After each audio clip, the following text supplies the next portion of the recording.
बड़ानी शहर में रोशन सिंध के नाले ते 40 खां मथे करोड़ रुपए की लागत से लगायल सोलर स्ट्रीट लाइटूं गुज़िरियल केतिरनि सालनि खां मुकमिल नाकारा बणिजी बंद थी चुकियूं। बड़ानी शहर ऊंदाई जे वर्चड़ लाइ वधीक तफ़सील वठूं था। बड़ानी का असां सां टेलीफोन लाइन ते मौजूद है के न्यूज़ जो रिपोर्टर कुर्बान अली भुट्टो। जी कुर्बान, तफ़सीलात का आगाह कजो। जी बिल्कुल, मूंखे ॿुधाईंदो हलां त बड़ानी शहर में करोड़ों रुपयनि जी लागत सां लॻायल 40 खां मथे सोलर लाइटूं म्यूनिसिपल जी नाअहली सबबि नाकारा लाइटूं बंदि। शहर में ऊंदाव बड़ानी शहर अंदरि लॻायल अक्सर सोलर लाइटूं सफ़ाई न थियण सबबि बंदि थी नाकारा बणिजी वियूं आहिनि।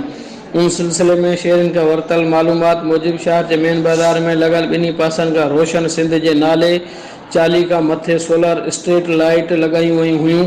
समूरे शहर में लॻायल अक्सर लाइटूं ख़राब थी वियूं आहिनि। कंहिं बि म्यूनिसिपल या अख़्तारियुनि पारां सोलर लाइटनि जी मरमत या सफ़ाई न कराए सघिया आहिनि।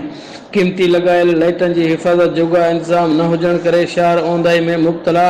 शहर जी लाइटिंग बंदि हुअण सबबि चोरियुनि जी वारदातनि जो ख़तरो। शहरी परेशान। शहरियुनि जो चवणु हो त पहिरियां सफ़ाई कई वेंदी हुई, लेकिन गुज़िरियल काफ़ी अरसे खां का बि सफ़ाई या मरमत नाहे थी, जंहिं जे नतीजे में करोड़नि रुपयनि जी लागत सां लॻायल सोलर सिस्टम मुकमल तौरु तबाह थींदा पिया वञनि। शहरनि वस वारनि खां अपील कई आहे त सोलर लाइटनि जी सफ़ाई ऐं नाकारा लाइटनि जी मरमती कमु कराए शहरनि खे रोशन बणाए बेचैनी ख़तमु कई वञे। जी तफ़सीलात का आगाह करण लाइ अवां जी वॾी महिरबानी कुर्बान भुट्टो।